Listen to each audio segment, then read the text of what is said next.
اور بات ہے کہ حضور پاک صلی اللہ تعالیٰ علیہ وسلم دنیا میں کسی استاذ کے پاس پڑھنے سیکھنے کے لیے نہیں گئے، کیونکہ آپ ساری کائنات کے معلم ہیں اور خدا تبارک و تعالیٰ آپ کو علم سکھانے والا ہے۔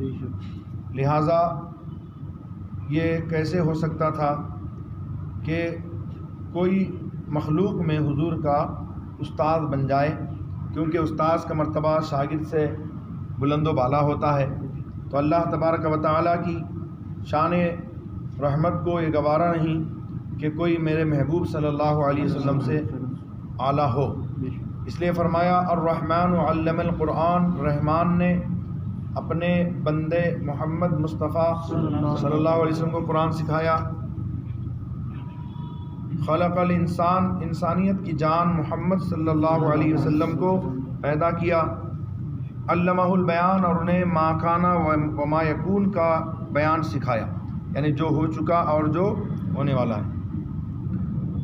اب دیکھیے حضور پاک صلی اللہ تعالی علیہ وسلم اگر پڑھنا بالکل نہیں جانتے تھے، لکھنا نہیں جانتے تھے، تو بہت ساری روایتوں میں آیا ہے کہ حضور پاک صلی اللہ تعالی علیہ وسلم صحابہ کرام علیہم رضوان کو لکھنے کا طریقہ بتاتے تھے۔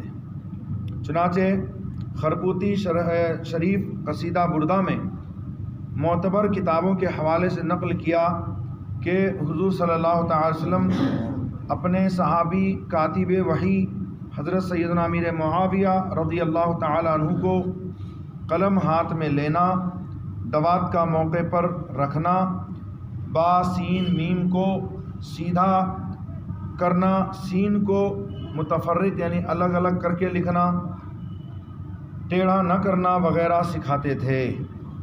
اس لیے قرآن پاک کی تحریر اور اس کی تلاوت ہر ایک میں سنت کا اتباع لازم ہے۔ ایک معاہدہ مسلمانوں اور کافروں کے درمیان طے ہوا، تو اس میں یہ تھا کہ من محمد رسول اللہ صلی اللہ تعالی وسلم کہ یہ محمد الرسول اللہ صلی اللہ علیہ وسلم کی طرف سے ہے۔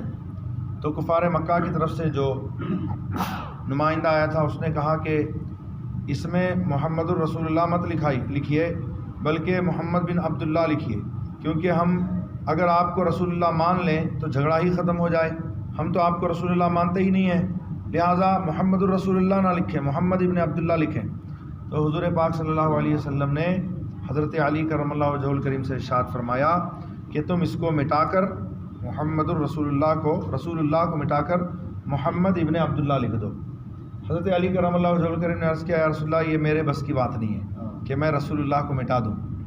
تو سرکار نے خود قلم لیا اور وہاں سے کاٹ کر ابن عبداللہ لکھ دیا۔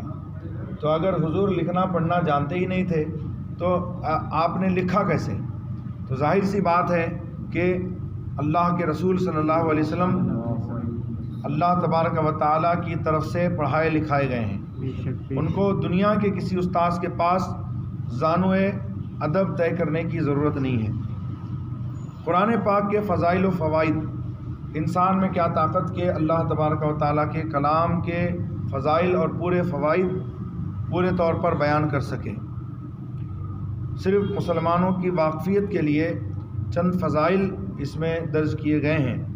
یقیناً کلام کی عظمت جو ہے وہ کلام کرنے والے کی عظمت سے ہوتی ہے۔ ایک فقیر بے نوا کوئی بات کہتا ہے، لوگ اس کی طرف توجہ نہیں دیتے، لیکن وہی بات اگر بادشاہ کہے تو لوگ ہماتن گوش ہو کر سنتے ہیں کہ بادشاہ کیا کہنا چاہ رہا ہے، کیا کہہ رہا ہے۔ اخبار و رسائل میں وہ باتیں چھاپی جاتی ہیں۔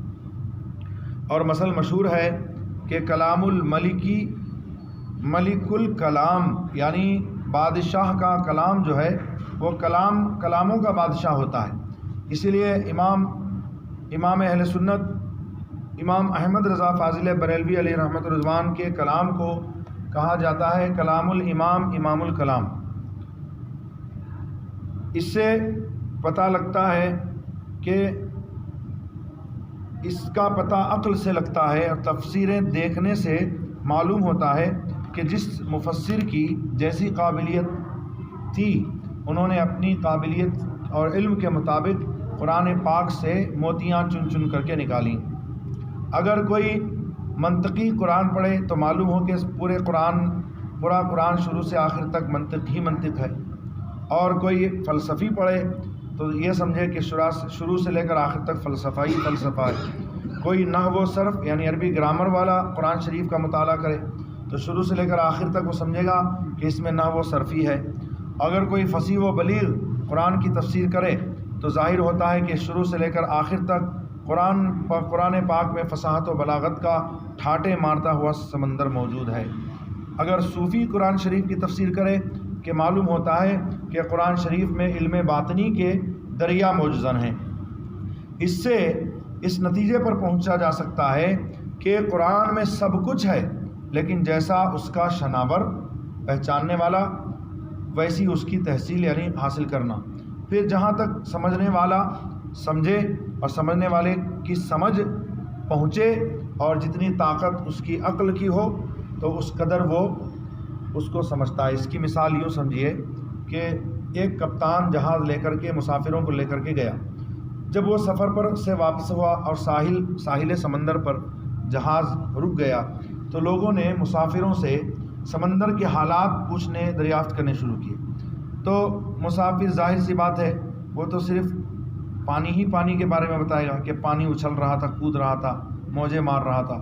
لیکن جب کپتان سے پوچھا جائے تو کپتان یہ بتائے گا کہ سمندر میں فلاں جگہ جو ہے وہ طوفان کا اندیشہ تھا، فلاں جگہ اتنا گہرا میل پانی تھا، فلاں جگہ اتنا بڑا پہاڑ حائل تھا، میں بچا کر لے گیا وغیرہ وغیرہ۔ اسی طرح قرآن پاک کو سب پڑھتے ہیں، لیکن امام اعظم نے کیسے پڑھا، صحابہ نے کیسے پڑھا، حضور پاک صلی اللہ علیہ وسلم نے کیسے پڑھا۔ ہم بھی قرآن شریف کو پڑھتے ہیں اور سمجھتے ہیں اپنی بساط اور علم کے مطابق۔ امام اعظم نے اس کو سمجھا اپنی عقل اور علم کے مطابق، صحابہ نے سمجھا اپنے علم کے مطابق، اور حضور پاک صلی اللہ علیہ وسلم نے کیسے پہچانا۔ اللہ اکبر۔ حضرت عمر فاروق اعظم رضی اللہ عنہ کی یہ روایت آپ سن چکے کہ حضرت عمر رضی اللہ عنہ فرماتے ہیں، بیہقی شریف کی روایت ہے کہ میں نے حضور پاک صلی اللہ علیہ وسلم سے 12 سال میں سورہ بقرہ پڑھی۔ سورہ بقرہ پڑھنے میں کتنے سال لگے؟ 12 سال لگے۔ 12 سال میں آدمی جو ہے وہ حافظ بھی بن جاتا ہے، عالم بھی بن جاتا ہے، مفتی بھی بن جاتا ہے آج کل۔ لیکن حضرت عمر فاروق اعظم رضی اللہ عنہ نے حضور سے 12 سال میں صرف سورہ بقرہ پڑھی، تو نہ جانے حضور نے کیا کیا علوم عطا کیے اور حضرت عمر نے کیسے عمر کا علوم حاصل کیے، کیونکہ پڑھانے والے بھی صاحب کمال اور پڑھنے والے بھی صاحب کمال۔ اور 12 سال کی مدت، تو بتاؤ کہ آقا نے کیا دیا اور حضرت عمر فاروق اعظم نے کیا لیا۔ پھر اللہ تعالیٰ فرماتا ہے الرحمن علم القرآن، صحابہ کو حضور نے قرآن سکھلایا۔ تو نوبت یہ ہوئی کہ 12 سال میں سورہ بقرہ پڑھ پائے، تو حضور کو اللہ نے قرآن سکھایا، تو پھر کیا کیا سکھایا ہوگا، کیا کیا بتایا ہوگا، اس کو قیامت تک کوئی سمجھ ہی نہیں سکتا اور اس علم کی تہ تک پہنچ ہی نہیں سکتا، کیونکہ اللہ تبارک و تعالی عالم الغیب والشہادہ ہے، اس کے علم کی کوئی انتہا نہیں ہے۔ اور اس نے حضور کو جب قرآن پڑھایا، قرآن سکھایا، تو اس قدر علوم اللہ تعالیٰ نے حضور پاک صلی اللہ علیہ وسلم کو عطا فرمائے جو کسی انسان کی عقل میں آ ہی نہیں سکتے۔ ایک مرتبہ حضرت جبرائیل آئے، قرآن شریف کی آیتیں لائے، کہا الف، حضور نے فرمایا میں نے جان لیا، پہچان لیا۔ انہوں نے کہا لام، حضور نے کہا میں نے جان لیا، پہچان لیا۔ انہوں نے کہا میم، حضور نے کہا میں نے جان لیا، پہچان لیا۔ کہا حضور میں قرآن لے کر آیا، میں خود نہ سمجھا، آپ کیا سمجھ گئے؟ فرمایا کہ یہ خالق اور میرے درمیان راز ہے، تم کو نہیں بتایا جائے گا۔ تو شاعر کہتے ہیں میان خالق و محبوب رمزیست، میان خالق و محبوب رمزیست، کرامن کاتبین را ہم خبر نیست۔ یعنی محبوب، یہ خالق اور محبوب کے درمیان یہ ایسا راز ہے کہ کرامن کاتبین جو انسان کے کاندھوں پر متعین ہیں، اچھا برا عمل لکھنے پر متعین ہیں، خود ان کو بھی خبر نہیں ہوتی کہ خالق اور محبوب کے درمیان کیا راز و نیاز کی باتیں۔ ہمارے سرز کا مدعا یہ ہے کہ کوئی بڑے سے بڑا عالم اور بڑے سے بڑا زباندان قرآن پاک کے متعلق یہ خیال نہ کرے کہ اس نے قرآن پاک کی ساری حقیقت کو پا لیا۔ قرآن پاک ایک سمندر ناپیدا کنار ہے کہ جس کا کنارہ ظاہر نہیں، جس کی تہ ظاہر نہیں، جتنا جس کا برتن اتنا وہاں سے وہ پانی لے سکتا ہے، لیکن یہ کوئی نہیں کہہ سکتا کہ میرے کوزے میں سارا سمندر آ گیا۔ غرض کہ قرآن کریم حق تعالیٰ کی عظمت کا مظہر ہے، جیسے اس کی عظمت کی انتہا نہیں ویسے اس کے کلام کی عظمت بے انتہا ہے۔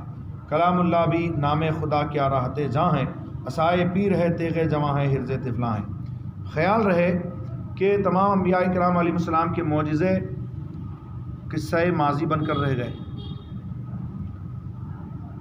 کہ کوئی معجزہ ایسا نہیں ہے کہ جو دیکھا جائے۔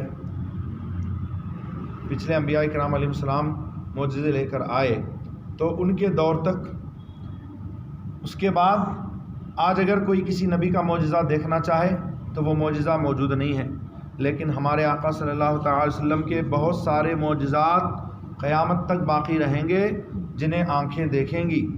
قرآن کریم میں 6666 آیات ہیں اور ہر ایک آیت حضور کا معجزہ ہے، اس لیے اس کے پڑھنے سے دل نہیں اگتا تھا۔ ایسے ہی حضور کی محبوبیت جو قریباً ہر دل میں موجود ہے، یہاں تک کہ سکھوں کو، غیر مسلموں کو بھی حضور کی محبت میں روتا ہوا دیکھا گیا ہے۔ ایسے آپ کا بلند ذکر ہر مجلس، ہر جگہ، ہر زبان پر آپ کا چرچا، یہ بھی زندہ جاوید معجزات میں سے ہیں کہ رہتی دنیا تک حضور پاک صلی اللہ تعالی وسلم کے حسن کا چرچا، حضور کے کمالات کا چرچا، حضور کے اوصاف کا چرچا، حضور کے اخلاق حمیدہ کا چرچا، اور صبح قیامت تک قرآن پاک باقی رہے گا۔ تو یوں سمجھیے کہ حضور کا معجزہ صبح قیامت تک باقی رہے گا۔ سخی دو قسم کے ہوتے ہیں، ایک سخی وہ ہے جو بلا کر دیتا ہے، جو فقیر کو بلا کر دیتا ہے، اور دوسرا وہ ہے جو فقیر کے گھر میں آ کر دیتا ہے تاکہ کسی کو پتہ نہ چلے، چھپ چھپا کر کے وہ فقیر کے گھر میں آتا ہے اور دے کر چلا جاتا ہے۔ کنواں بلا کر دیتا ہے کہ پیاسا ہو تو کنواں آئے، اور دریا آ کر دیتا ہے مطلب بہتا رہتا ہے اور لوگ اس سے فائدہ حاصل کرتے ہیں، لیکن کنواں ایک ہی جگہ ہوتا ہے کہ اس کے پاس جانا پڑتا ہے۔ ایسے ہی بادل جو ہے وہ برستا ہے تو سب پر برستا ہے، چاہے وہ گنہگار ہو چاہے وہ نیکوکار ہو۔ تو بلا تشبیہ و تمثیل قرآن پاک، کعبہ معظمہ بھی سخی ہے، قرآن پاک بھی، لیکن کعبہ معظمہ کے پاس بھکاری جائیں اور فیض لے کر آئیں، لیکن قرآن گھر گھر میں آئے اور فیض بانٹتا چلا جائے۔ اور یہ جو سورج ہے یہ جب نکلتا ہے تو ساری کائنات روشن ہو جاتی ہے، لیکن یہ صرف ظاہر کو چمکاتا ہے۔ اگر کوئی دروازے بند کر لے، کھڑکیاں بند کر لے تو ظاہر سی بات ہے سورج کی کرنیں اس کے گھر کے اندر نہیں پہنچیں گی، اسے روشن نہیں کریں گی۔ لیکن قرآن پاک اللہ کا وہ پرعظمت کلام ہے کہ جو تنگ سے تنگ اور سیاہ سے سیاہ دل کو بھی روشن کر دیتا ہے اور اسے بھی ایمان کے نور سے پر نور کر دیتا ہے۔ اللہ تبارک و تعالی نے ارشاد فرمایا کہ وَأَنزَلْنَا إِلَيْكُمْ نُورًا مُبِينًا، کہ ہم نے آپ کی طرف جو ہے وہ نور مبین نازل فرمایا جو ایسا روشن ہے کہ بالکل کھلا ہوا ظاہر و باہر ہے، کہ ہر کوئی چاہے وہ باطنی نور حاصل کرنا چاہے یا ظاہری نور حاصل کرنا چاہے تو قرآن پاک جو ہے اس کو وہ پہنچاتا ہے۔ اب دیکھیے قرآن پاک کو لوگوں نے اس کے فیوز و برکات کو محدود سمجھ رکھا ہے۔ کچھ لوگوں نے تو یہ سمجھا کہ یہ صرف جو ہے تلاوت کے لیے آیا ہے، کچھ لوگوں نے یہ سمجھا کہ یہ صرف اس میں احکام کا بیان ہے، تلاوت نہیں کرنا چاہیے، اس میں احکام کا بیان ہے۔ لیکن بات دراصل یہ ہے کہ قرآن پاک احکام کی تفصیل بھی بیان کرتا ہے۔ قرآن پاک تلاوت کرو تو ثواب بھی پاتا ہے آدمی، قرآن پاک اگر پڑھ کر دم کرے تو مریض اچھا ہو جاتا ہے۔ لوگ کہتے ہیں دم پڑھ کے دم کرنے سے کیسے اثر ہو جاتا ہے، کہ وہ تو خالی الفاظ ہیں، ہم پڑھ کر کسی پر دم کر دیں تو بیمار اچھا ہو جائے، یہ بات تو سمجھ میں نہیں آ سکتی۔ تو یہی تو ہم کہتے ہیں کہ معجزہ وہی ہے جو سمجھ میں نہیں آ سکتا۔ تو قرآن کو ہم کہہ چکے ہیں کہ حضور کا معجزہ ہے، تو تم جیسے اٹکل پچو بیوقوفوں کے سمجھ میں آئے گا ہی نہیں۔ اچھا چلو سمجھانے کے لیے ایک بات تقریب ذہن کے لیے، تقریب ذہن کہتے ہیں ذہن کو قریب کرنے کے لیے تاکہ بات اتر جائے منڈ دماغوں کے اندر، تو اس کو کہتے ہیں تقریب ذہن۔ جب ہمارے اساتذہ پڑھاتے تھے تو مسئلہ بیان کرتے تھے تقریب ذہن کے لیے یہ مثال پیش کی جاتی ہے، یعنی تاکہ اس کو بات جو ہے بھاری سے بھاری بات بھی چند منٹوں میں وہ سمجھ جائے۔ دیکھیے اگر وہ صاحب جو یہ کہتے ہیں کہ قرآن پاک کو دم کرنے سے پڑھ کے کوئی فائدہ نہیں ہوگا، اس کو کہہ دو کتا، کیا کہہ دو؟ کتا، گدھا، بیوقوف، نالائق۔ تب جو کہتے جائیے اور اس کے چہرے کو پڑھتے جائیے کہ کیسے اس کی بھویں چڑھتی ہیں، چہرہ لال ہوتا ہے، گلے کی رگیں پھول جاتی ہیں۔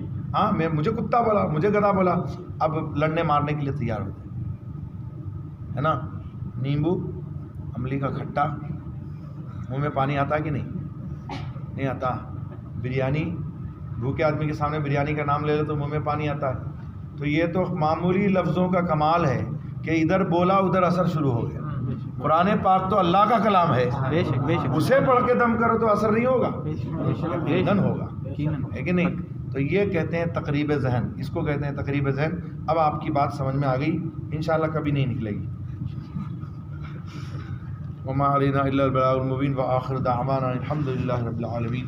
اللہم صلی علی سیدنا